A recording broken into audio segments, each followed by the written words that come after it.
यज्ञ की रक्षा हेतु विश्वामित्र के साथ जाना। ज्ञानी पुरुषों को भी भाग्य तो झेलना ही पड़ता है। रामचंद्र जी का वैराग्य दूर हुआ। वे 16 वर्ष के हो गए। अब उस समय विश्वामित्र का यज्ञ संपन्न हो रहा था। उसमें मारीच, सुबाहु आदि राक्षस बाधा डाल रहे थे।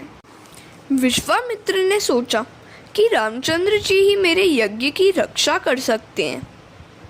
अयोध्या जाकर राम लक्ष्मण को ले जाऊं, दर्शन से कृतार्थ भी हो जाऊंगा।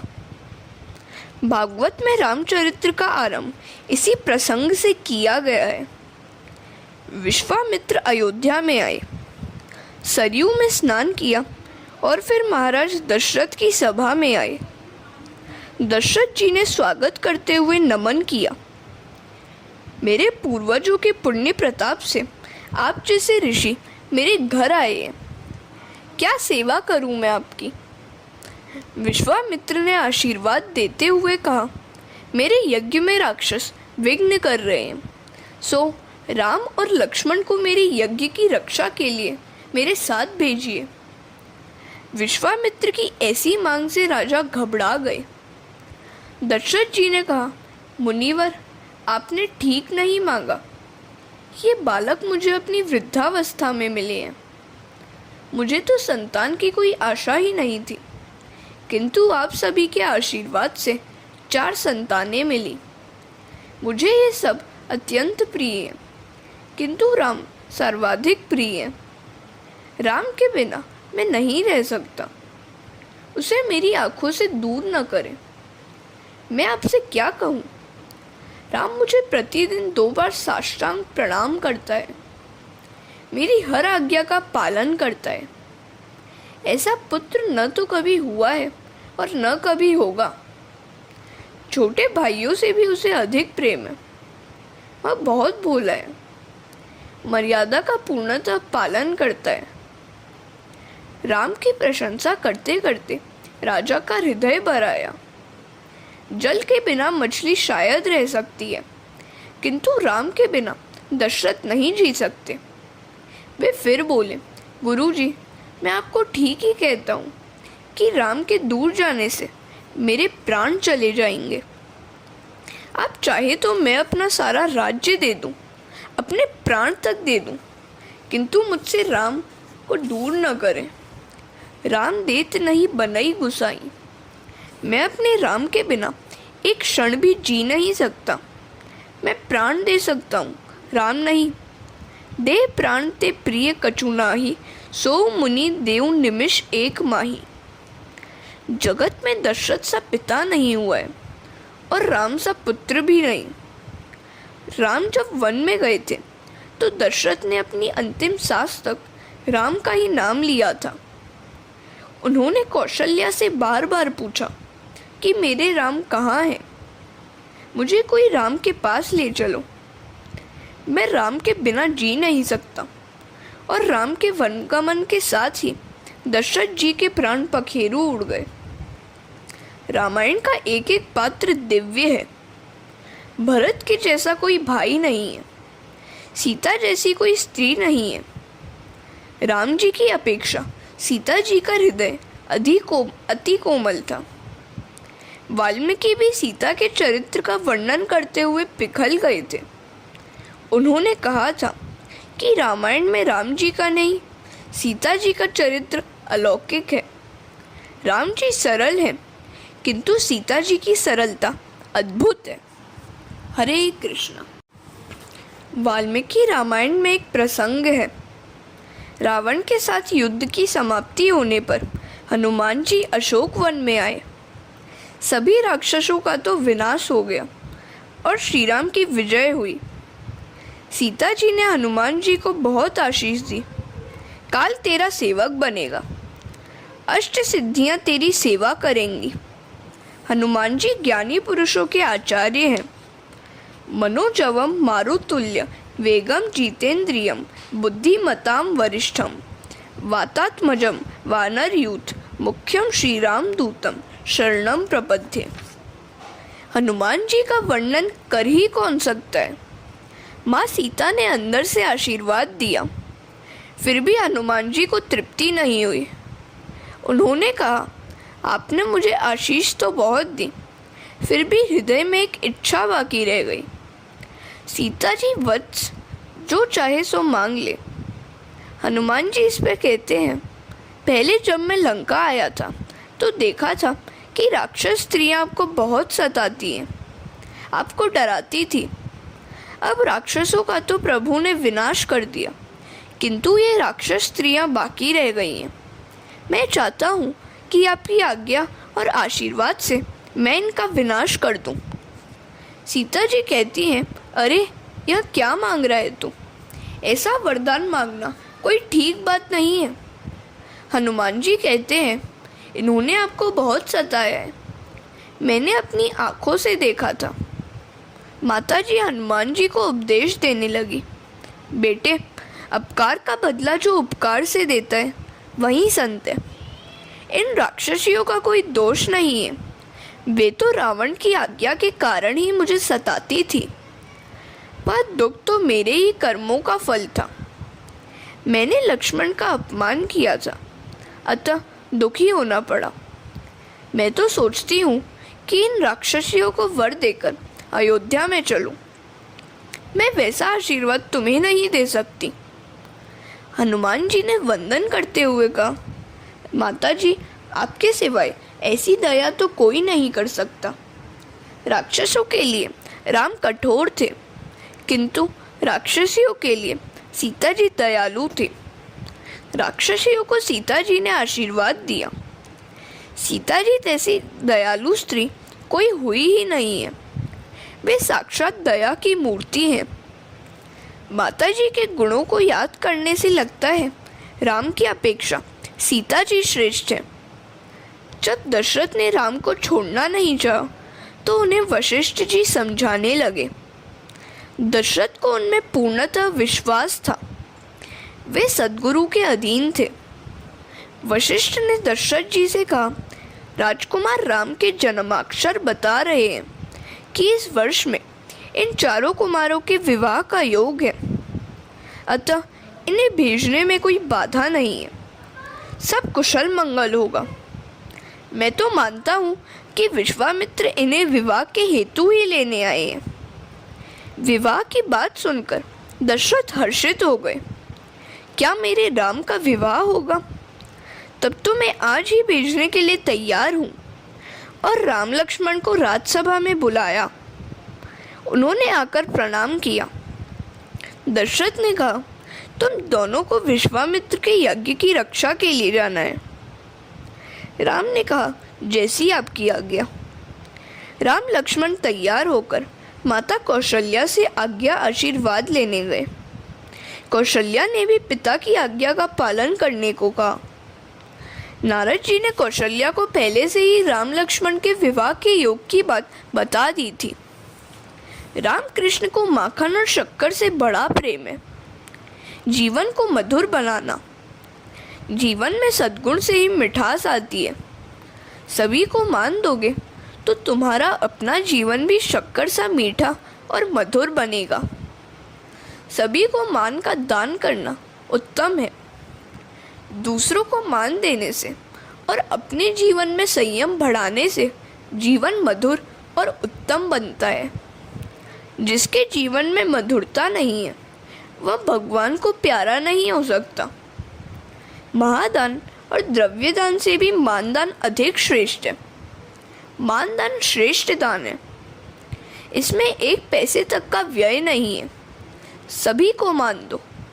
जो कर्कश वाणी नहीं बोलता है, जो किसी का अहित नहीं करता है, उसके जीवन में शक्कर सी मिठास आती है। कौशल्या ने विश्वामित्र से कहा, मेरे राम को माखन मिश्री खिलाइएगा, नहीं तो वह दुर्बल हो जाएगा। जिस समय विश्वामित्र के साथ साथ राम लक्ष्मण चल दिए उस समय वे कितने शोभायमान थे। अरुण नयन और बाहु बिसाला, नील जलज तनु श्याम तमाला, कटिपट पीत कसे वर भाता, रुचिर चाप सायक धूम हाता। हरे कृष्ण। विश्वामित्र अर्थात सारे विश्व के मित्र। विश्वस्य मित्र स विश्वामित्र। पाणिनि ने यह अर्थ दिया है। विश्वामित्र ने आशीर्वाद दिया। पाणिनि का व्याकरण अमर होगा। विश्व जिसका मित्र है वही विश्वामित्र। जगत का मित्र है जीव। मनुष्य अर्थात जीव मित्र बनता है तो शब्द ब्रह्म उसके पीछे पीछे आता है और उसके पीछे परब्रह्म भी आता है। तुम जगत मित्र बनोगे तो राम लक्ष्मण तुम्हारे पीछे पीछे आएंगे। राम ही परब्रह्म है, शब्द ब्रह्म है। शब्द ब्रह्म के बिना परब्रह्म प्रकट नहीं होता। विश्वामित्र के पीछे पीछे राम लक्ष्मण चल दिए।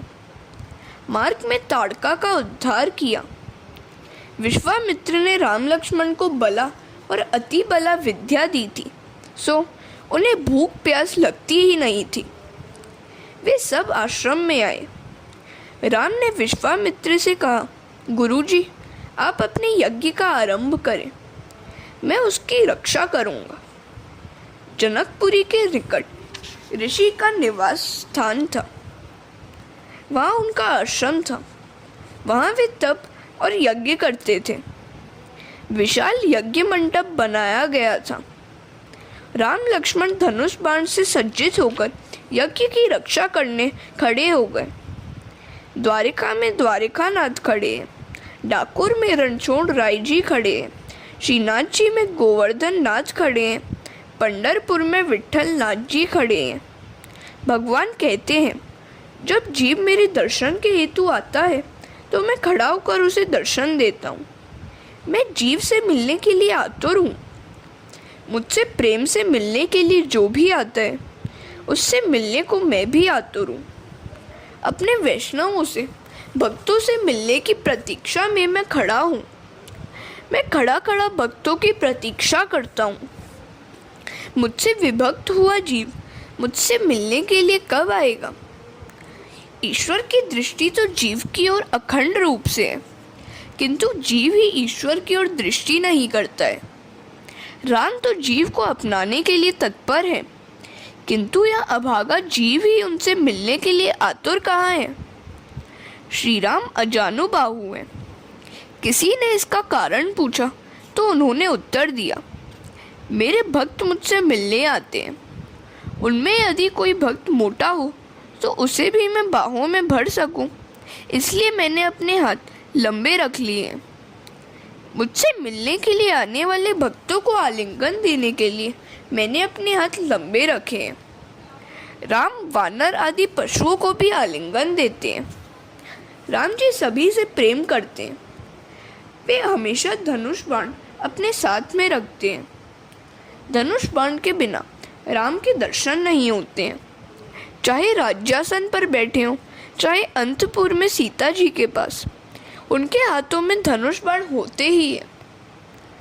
उपनिषद में भी कहा है, प्रणवोम ही धनु। उपनिषद में धनुष को ओमकार की उपमा दी गई है। ओमकार अर्थात ज्ञान ही धनुष है। धनुष ज्ञान का स्वरूप है। बाण विवेक स्वरूप है। धनुष और बाण अर्थात ज्ञान और विवेक से सदा सज्जित रहो, क्योंकि काम रूपी राक्षस न जाने कब विघ्न करने आ जाए।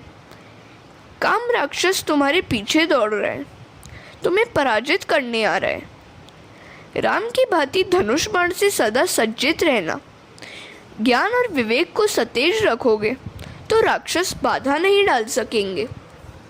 धनुष बाण से सज्जित रहोगे तो राक्षस भाग जाएंगे। जिसकी आंखों में पाप है वही राक्षस है। राक्षस जीव मात्र के पीछे लगे हुए हैं। काम, लोभ, मोह आदि राक्षस ही हैं। जीव मात्र को सताते हैं।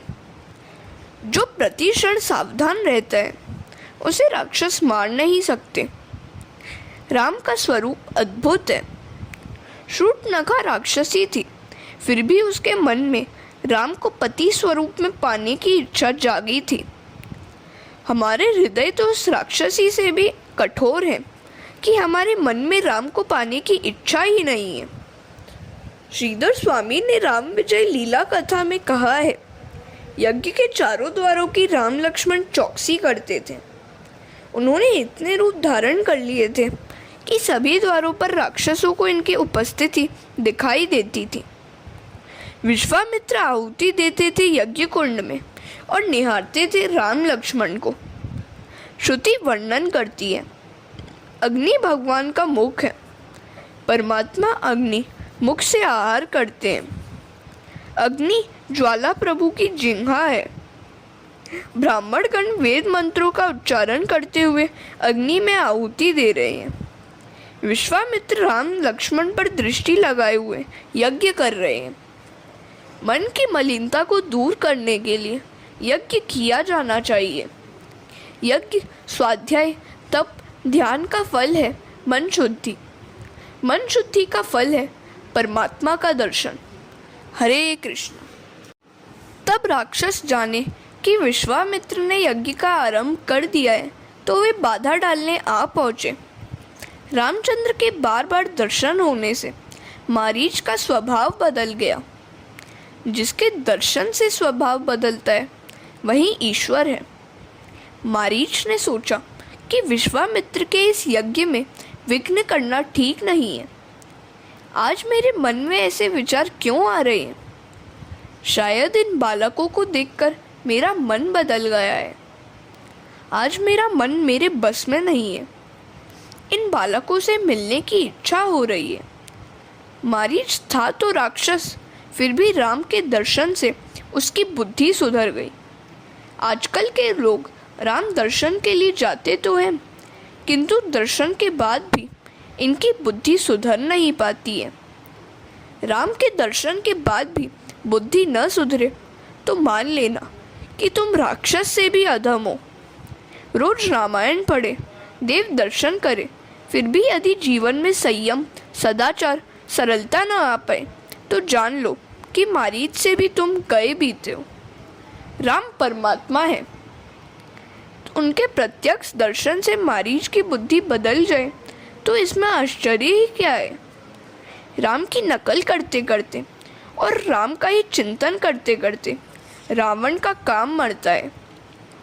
राम को याद करने से सारा जगत मात्रवत दिखाई देता है। एकनाथ महाराज ने राम रावण युद्ध के समय का एक प्रसंग लिखा है।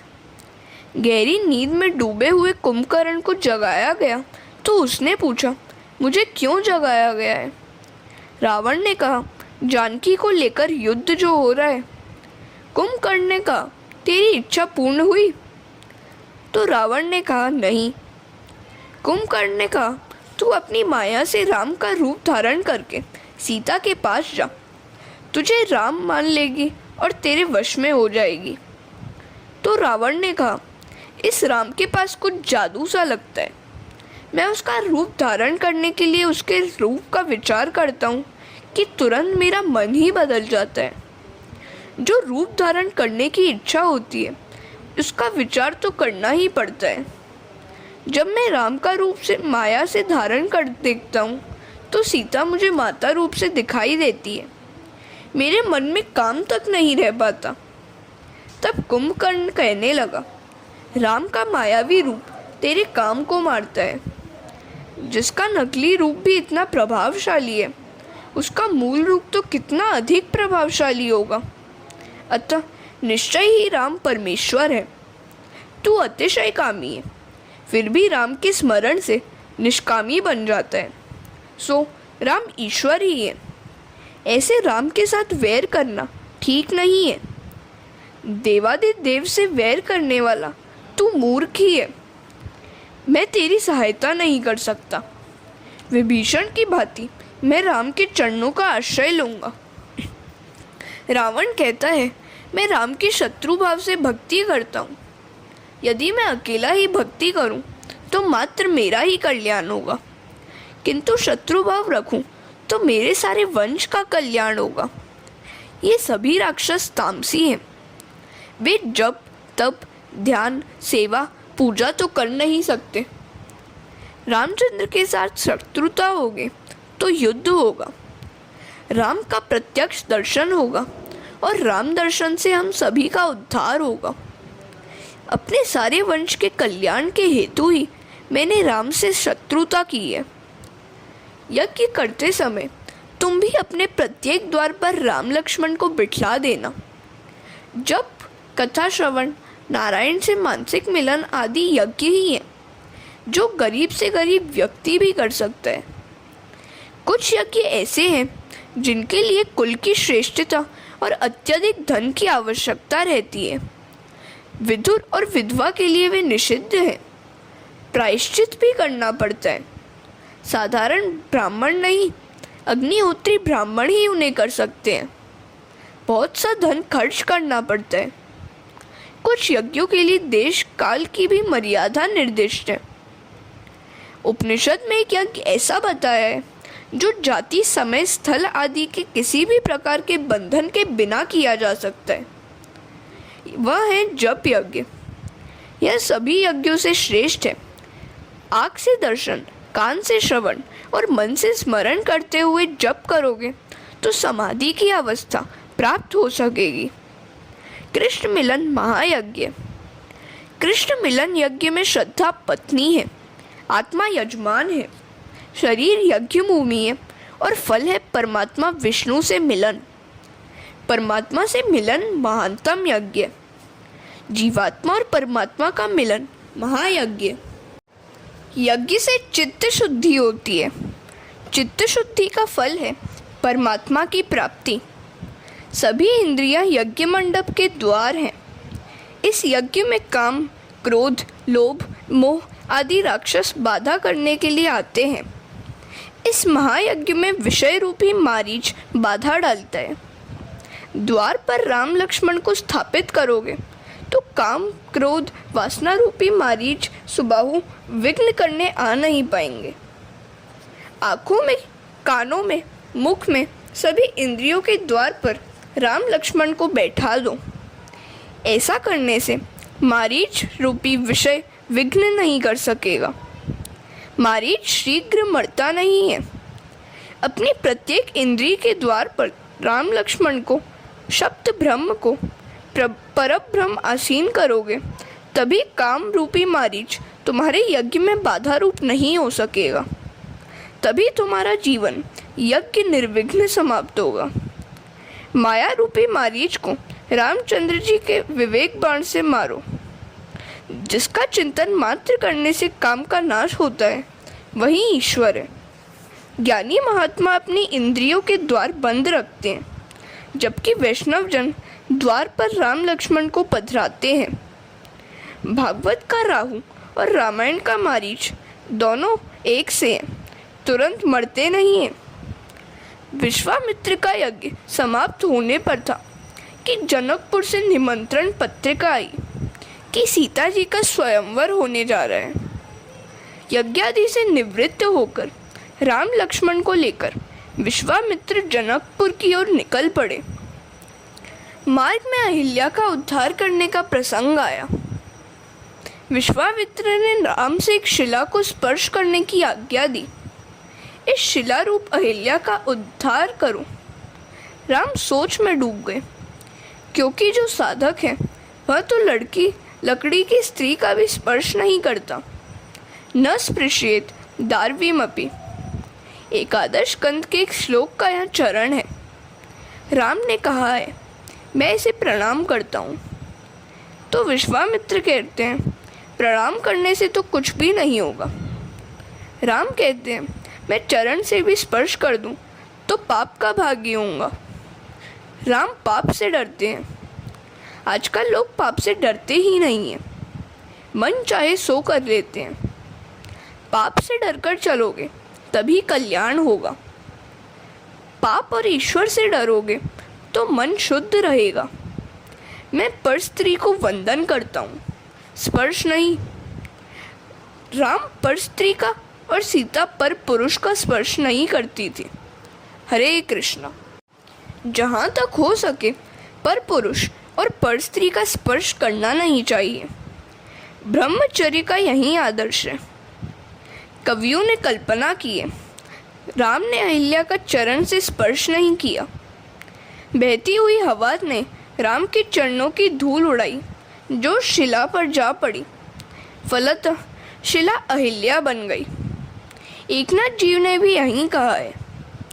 रामचरण की रज में ऐसी शक्ति थी कि अहिल्या का उद्धार हो गया। अहिल्या अर्थात बुद्धि। मात्र काम सुख का ही विचार करने वाली बुद्धि जड़ पत्थर सी बन जाती है। कोमल बुद्धि ही ईश्वर के पास जा सकती है, जड़ पत्थर सी नहीं। कोमल बुद्धि ही कृष्ण सेवा में द्रवित हो सकती है। कृष्ण कीर्तन से आज आनंद नहीं मिलता है, क्योंकि काम सुख का चिंतन करते रहने से बुद्धि पत्थर सी हो गई है।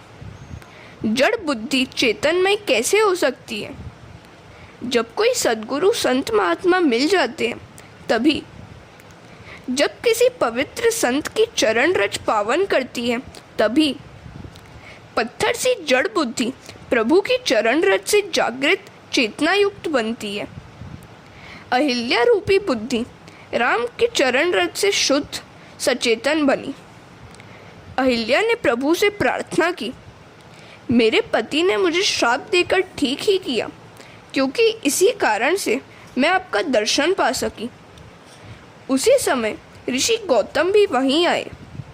उन्होंने भी भगवान राम से कहा, मेरी पत्नी का आपने उद्धार किया। मैं आपको आशीर्वाद देता हूँ कि आपका विवाह सुंदर गुणवती कन्या के साथ हो। विश्वामित्र राम लक्ष्मण को लेकर राजा जनक की सभा में आए। इन कुमारों को देखकर जनक सोचने लगे कि ये ऋषि कुमार है या राजकुमार। उन्होंने विश्वामित्र से पूछा, ये कौन है? विश्वामित्र ने कहा, तुम तो महाज्ञानी हो, स्वयं ही निर्णय करो कि ये कौन है। जनक का एक और नाम है विदेह, जो देह युक्त होकर भी देह धर्मों से अस्पृश्य है, वही विदेह है। विदेह जीते जी मुक्त है। जनक तो सुखदेव जी के भी गुरु हैं। धर्मराज कहते हैं कि ब्रह्मानुभव में जो विषय रस का भान भूल जाए वही ज्ञानी है। आसक्ति और अभिमान जीव को बांधे रहते हैं। ज्ञानी इन दोनों का त्याग करते हैं। सभी इंद्रियां अपने अपने कार्य और अर्थ में काम करती हैं, ऐसा मानकर ज्ञानी किसी भी विषय में आसक्त नहीं होते। इंद्रियाणि इंद्रियार्थेषु वर्तन्त इति धारयन्। इस जगत में सब कुछ करते हुए भी वे तो ऐसी ही भावना रखकर काम करते हैं कि वे कुछ भी नहीं करते। हरे कृष्ण।